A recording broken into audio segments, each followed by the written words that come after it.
क्या हुआ जब एक लड़की रात 2 बजे नंद भवन मंदिर में घुस गई और फिर उसके साथ जो चमत्कार हुआ उसे देखकर आपके भी रोंगटे खड़े हो जाएंगे। गोकुल की गलियों में श्री कृष्ण खेलते थे, माखन चुराते थे, गोपियों को परेशान करते थे और उनकी मटकी तोड़ देते थे। ऐसे किस्से हम बचपन से सुनते आ रहे हैं। श्री कृष्ण से जुड़ी कथाओं को हिंदू धर्म में बहुत महत्व दिया गया है। जहाँ भी श्री कृष्ण से जुड़े मंदिरों की बात आती है तो मथुरा का द्वारकाधीश मंदिर और वृंदावन का बांके बिहारी मंदिर सबसे ऊपर आता है। लेकिन क्या आप जानते हैं कि श्री कृष्ण के बचपन से जुड़ा एक मंदिर बहुत प्रसिद्ध है। ये है गोकुल का नंद भवन मंदिर, जिसे 84 खंबा मंदिर भी कहा जाता है। लेकिन क्या हुआ जब एक लड़की रात 2 बजे नंद भवन मंदिर में घुस गई। इस घटना की शुरुआत होती है नीलम नाम की एक लड़की से, जो मुख्य रूप से दिल्ली की रहवासी थी। उसका अपना YouTube चैनल था, जिसके माध्यम से वो देश भर के मंदिरों में घूमती थी और वहाँ की जानकारी YouTube पर लोगों को बताया करती थी। जब नीलम ने नंद महल के रहस्य के बारे में सुना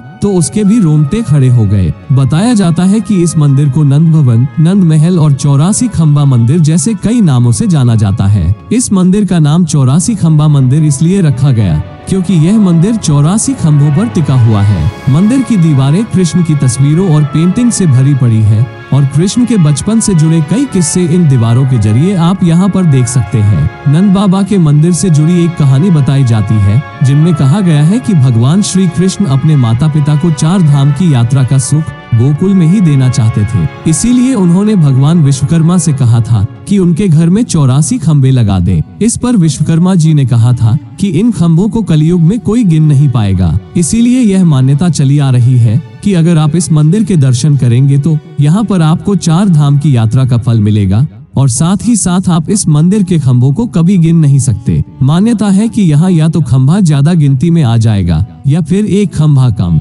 जब नीलम ने ये बात सुनी तो उसके भी रोंगटे खड़े हो गए, क्योंकि नीलम YouTube पर लोगों को हर नई चीज बताया करती थी और उन्होंने तुरंत नंद भवन मंदिर जाने का फैसला किया। लेकिन जब नीलम नंद भवन मंदिर पहुंची तो रात के 12 बज चुके थे और मंदिर में ताला लगा हुआ था। ये देख नीलम में मन टूट चुका था, क्योंकि अगली सुबह नीलम को दिल्ली निकलना था। नीलम की माँ एक कैंसर मरीज थी और जिनका ट्रीटमेंट एम्स हॉस्पिटल में चल रहा था। कुछ देर बाद नीलम मंदिर के ही फर्श में सो गई।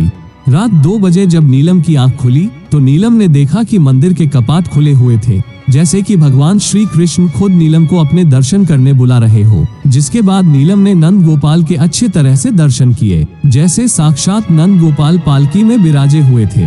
नीलम ने भगवान श्री कृष्ण से अपनी माँ के लिए प्रार्थना की और मंदिर से निकालकर दिल्ली के लिए रवाना हो गई। दिल्ली पहुँच के जब हॉस्पिटल में अपनी माँ की इलाज के बारे में पता लगाया तो डॉक्टर ने बताया कि आपकी माँ अब बिल्कुल ठीक हो चुकी है और अब आप अपनी माँ को घर ले जा सकती है। नीलम ने जब अपनी माँ को पूरी बात बताई तो उनके रोंगटे खड़े हो गए, मानो पालनहारी श्री कृष्ण खुद नीलम को अपने माँ के लिए बुलाए थे। दोस्तों, गोकुल का ये प्रसिद्ध श्री कृष्ण मंदिर कई टूरिस्ट और श्रद्धालुओं को अपनी ओर आकर्षित करता है। जिस तरह मथुरा के द्वारकाधीश मंदिर और वृंदावन के बांके बिहारी मंदिर में जाने के लिए तंग गलियों से गुजरना पड़ता है, उसी तरह गोकुल के इस मंदिर का रास्ता भी है। इस मंदिर के पास एक यशोदा भवन भी है। माना जाता है कि इस भवन में बलराम के जन्म के बाद यशोदा कुछ समय के लिए रही थी। मान्यताओं के अनुसार इस मंदिर में भगवान श्री कृष्ण का बचपन बीता था। नंद बाबा और माँ यशोदा के साथ श्री कृष्ण इसी घर में रहा करते थे। इस मंदिर में कृष्ण का बाल रूप मौजूद है। यहाँ कई मूर्तियाँ रखी हुई है, जिनमें से एक मूर्ति के बारे में ये कहा जाता है कि वे जमीन से अपने आप ही निकली थी। इस मंदिर के पास एक गौशाला भी है।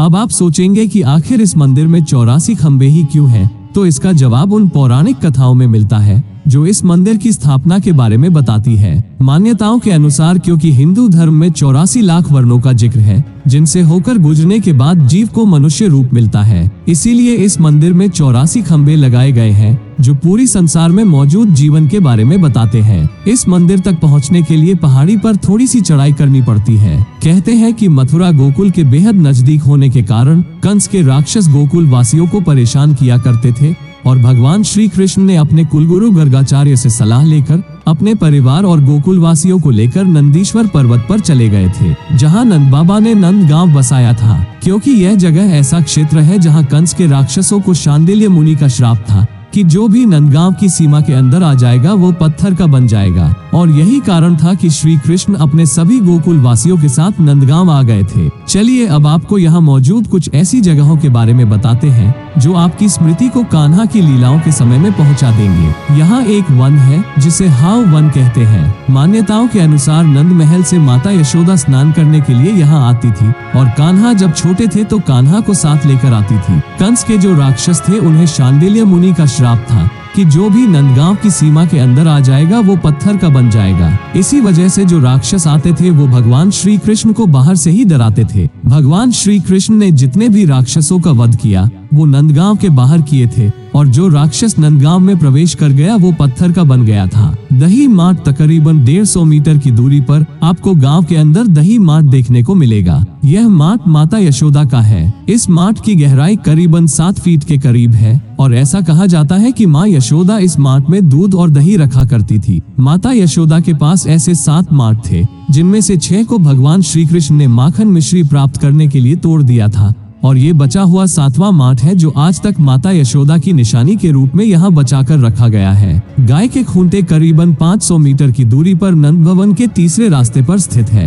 2 गाय के खूंटे मान्यताओं के अनुसार नंद बाबा की जो गाय थी वो इन 2 खूंटों से बंधा करती थी। तब से लेकर आज तक ये खूंटे आज भी नंदगांव में निशानी के तौर पर मौजूद है। कहा यह भी जाता है कि नंद बाबा ने 2 लाख गायों को ब्रजवासियों को दान भी दिया था। चरम प्रैरी यह स्थान नंदगांव से दक्षिण पश्चिम में स्थित है। इस स्थान पर भगवान श्री कृष्ण के चरण चिन्ह है। भजन कुटी पावन सरोवर के पास में ही पावन बिहारी जी का मंदिर है। भगवान श्री कृष्ण ने गोस्वामी जी को सपने बताया था कि नंदीश्वर पर्वत की गुफा हमें नंद बाबा, यशोदा और बलराम की मूर्तियां रखी हुई है। इसके बाद गोस्वामी जी ने ये मूर्तियां यहाँ लाकर स्थापित किया। नंद बैठक वो स्थान है जहाँ नंद राय अपने सहयोगी मित्रों और हितैषियों से विचार विमर्श किया करते थे। इसी स्थान के समीप नंद कुंड है जहाँ नंद राय स्नान किया करते थे। ललिता कुंड कहा जाता है कि यहाँ पर राधा की सखी ललिता ने राधा की कृष्ण से एक बार यहाँ पर गुप्त भेंट करवाई थी। कुंड के आगे एक मंदिर है जिनमें राधा कृष्ण और ललिता की मूर्तियां स्थापित है। दोस्तों आशा करता हूँ कि आपको यह वीडियो बहुत पसंद आया होगा।